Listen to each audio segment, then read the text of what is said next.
Hello friends, it's me, and today, do you know how to make the best coffee at home? Let's check out Food Theory, how to brew the perfect cup of coffee at home from the food theorists. Together, let's go. Let's start. How do you make the ultimate cup of coffee? Did you know you've probably never even tasted real coffee at all? That's right, some people feel the need to dump sugar and milk into their morning joe to make it less bitter, but what if I told you that coffee isn't supposed to be bitter at all? It all comes down to how you brew it. So today, I'm gonna be experimenting to show you how to brew the best cup you can, and in the process, overcome my arch nemesis, coffee. Those cups are too small. Okay, maybe just the first one. Food Theory!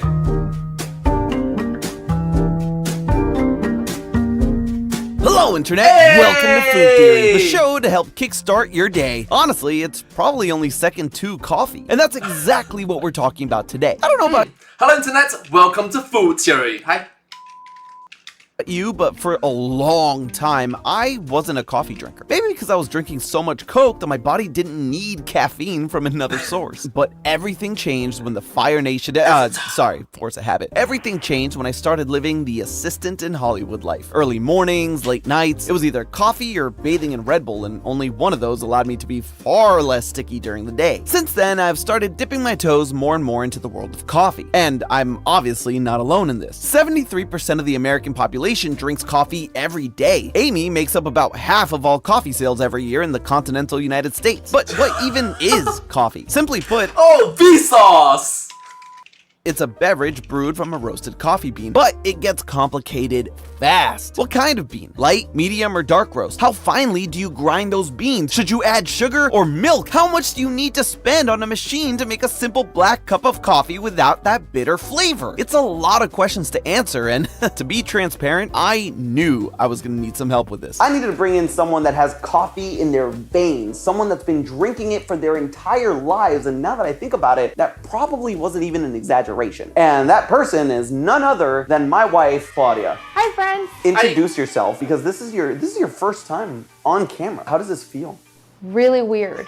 And I'm pretending like I am not nervous. Well, isn't that adorable? For those of you who don't know, Claudia is Cuban, and that means she's had more coffee than most of the human population. There's honestly no better person to help me out with brewing and tasting coffee. But before we fully steep ourselves into the experiment, we need to understand the science of how coffee is made so we know how to fully optimize our brewing experience. When it comes to the many ways coffee is made, each method does the same key thing: interacting hot water with ground coffee. Ground coffee contains soluble or dissolvable compounds like oils, acids, and that sweet, sweet caffeine. When they interact with water, they begin to impart flavors into it. Extraction occurs as these compounds are being taken from the coffee grounds into the water. But over-extracting these compounds, leaving the coffee to brew for too long, can lead to a bitter taste as the heat strips away oxygen during evaporation. The acidic compounds then become too strong and bring on that gross bitterness. It's something that even the most expensive AKA, you tend to try to avoid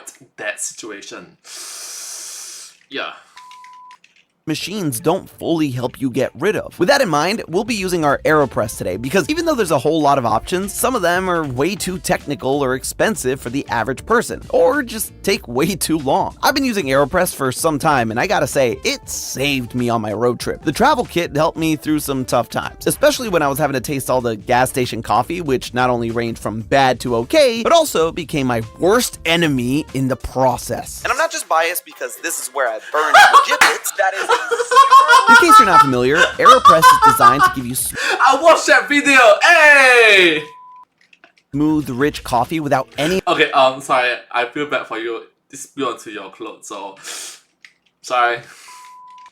of the nasty grit or bitterness you may be accustomed to. It also takes less time, about 2 to 3 minutes. But the best part is, it uses science to make the best cup of coffee. You add hot water to the coffee in the chamber, stir, leave it for 30 seconds, then you add the plunger, which creates a suction that speeds up the extraction process, meaning you don't have to leave it to steep as long and reduces the acidity and bitterness of longer brewing methods. Then you press it through a small paper filter and voila! It's so handy to have on the go or at home, and I've never made a bad cup using this. And so with that out of the way, with that variable out of the way, we can focus on all the other things that we're gonna look at today, which is water ratio, water source, and grind size. So we're gonna be doing a blind taste test for every round, and kind of determining, we're not really gonna be scoring anything here, we're gonna be determining what flavors come through. Because at the end of the day, coffee is subjective. Some people might like it a little bit richer, some people might like it a little bit waterier.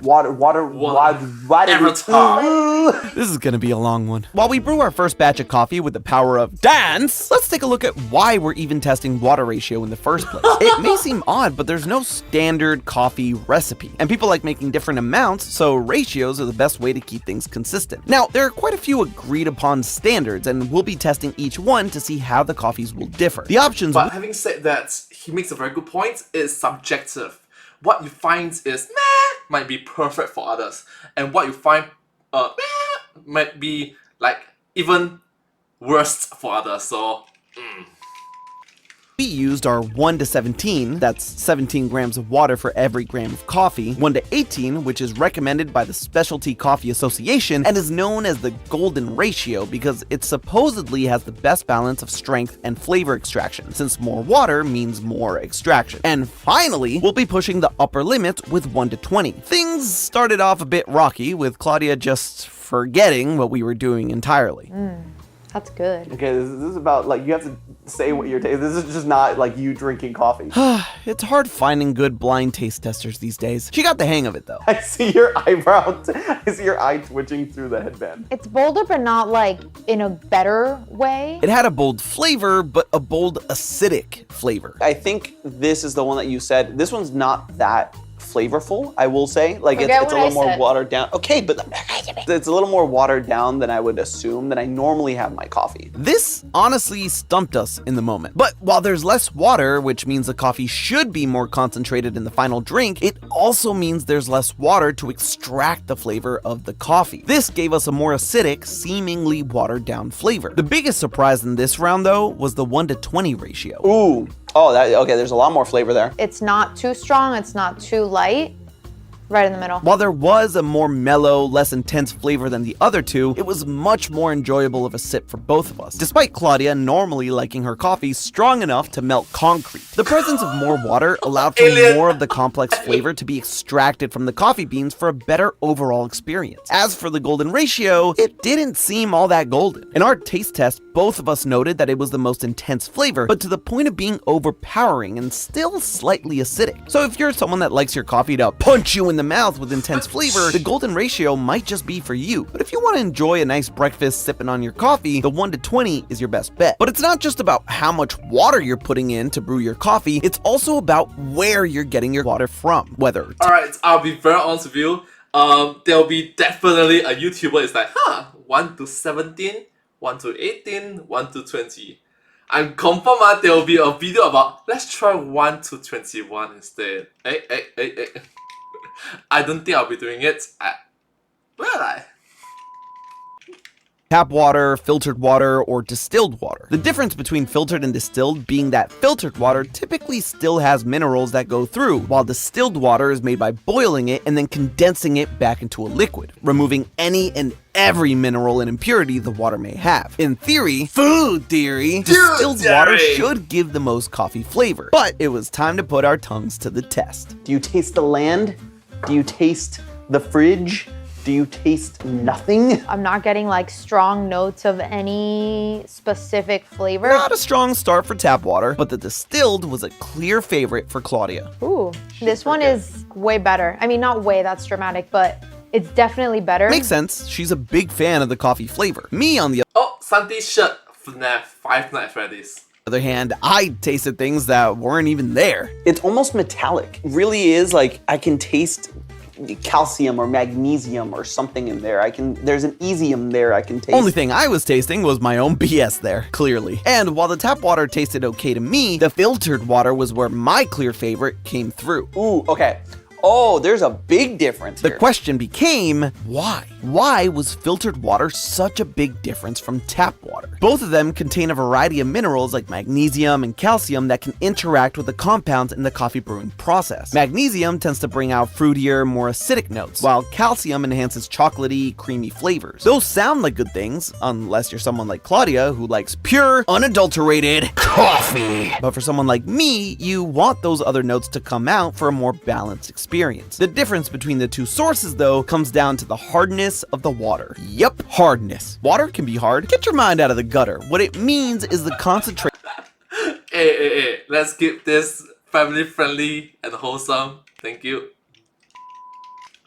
of calcium and magnesium in the water itself. Hard water has higher alkalinity, which acts as a buffer against acidity in coffee, leading to a flatter, less bright taste in the final brew. So here's the problem. The hardness of your tap water is different depending on where you live. So you're gonna want to check your local area to see what sort of mineral levels you're dealing with. In my home here in Miami, the tap water has a hardness of 150 to 200 milligrams per liter. That's considered moderately hard, which could be causing me to make a less than optimal brew of coffee. That said, the filter we use gives us water with a lower concentration, not quite making the water soft, like the distilled water, but keeping the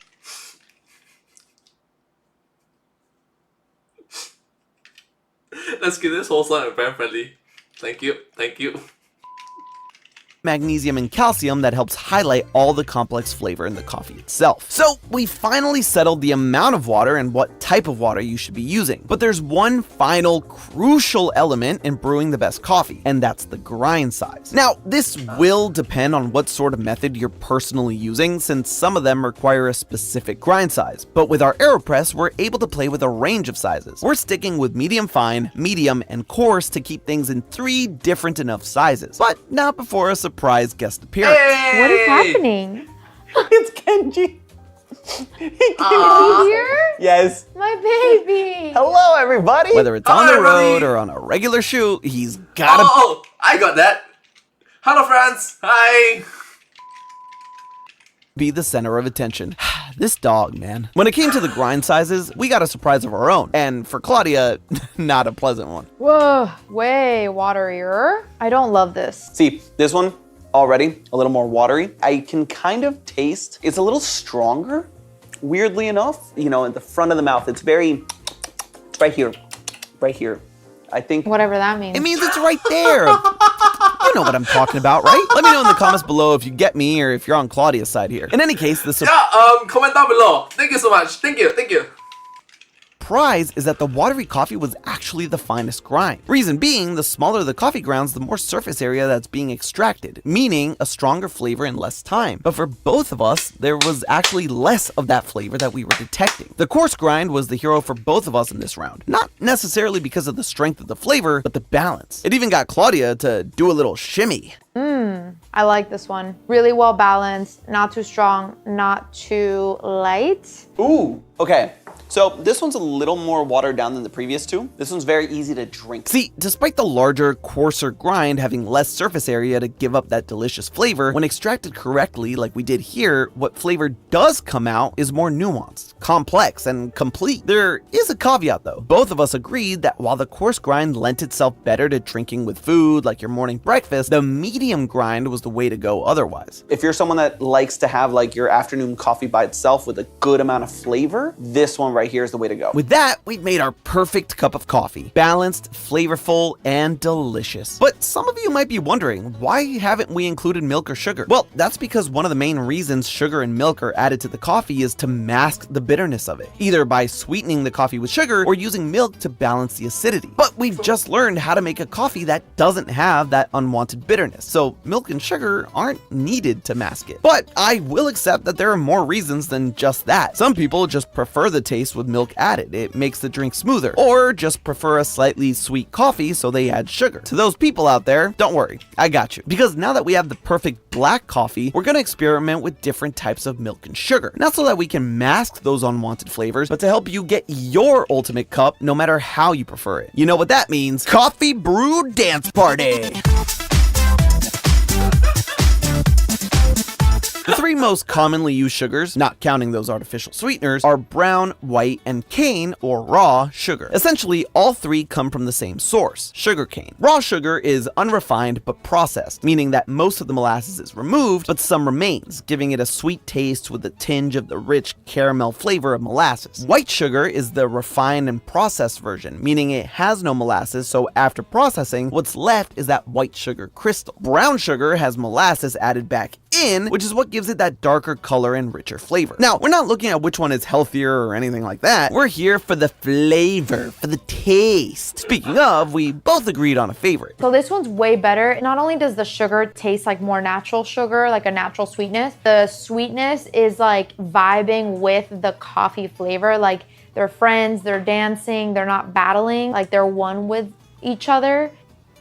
This one has the best complement to the coffee, hands down. It's the right level of sweetness. It doesn't clash with the flavor of the coffee. Now, both of us thought that the I like it that when the other person was being blindfolded, they're just making faces.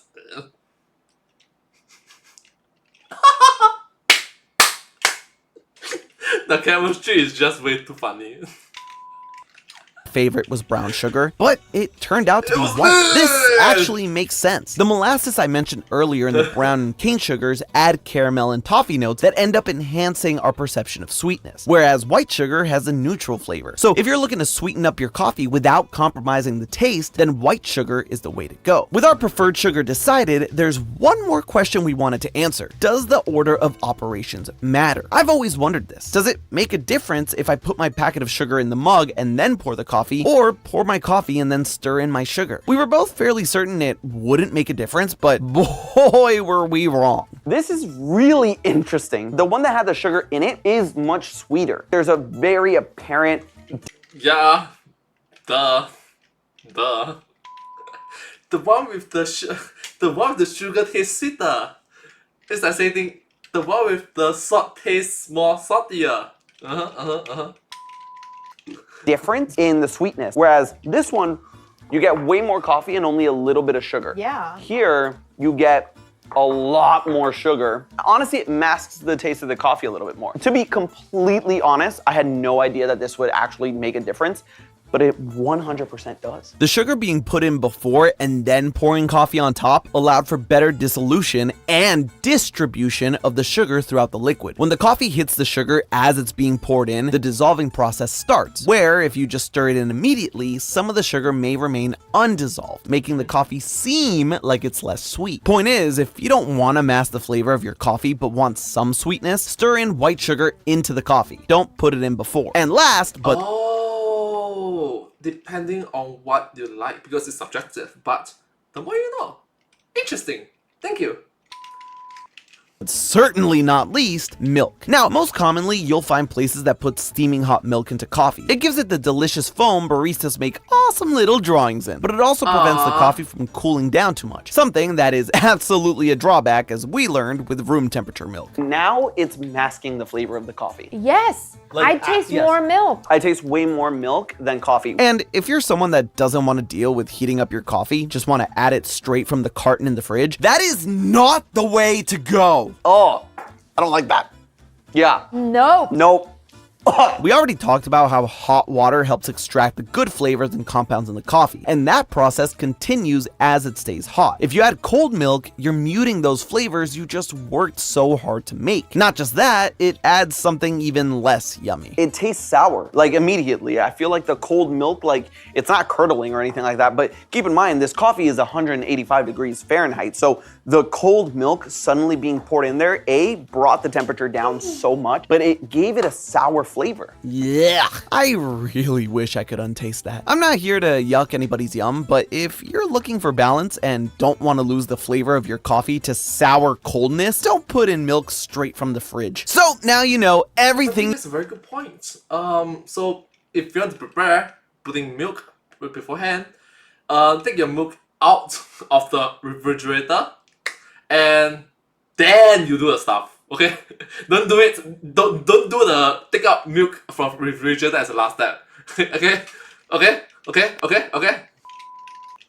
You need to brew yourself the ultimate cup of coffee. No matter what your individual taste for it is, you know the do's, the don'ts, and the oh good god whys. I think I may have had a bit too much caffeine. So I'm gonna go lay down because my heart rate is dangerously high and I'm pretty sure I can see individual atoms. So, as always, remember, that's just a theory. A food theory. Bottoms up.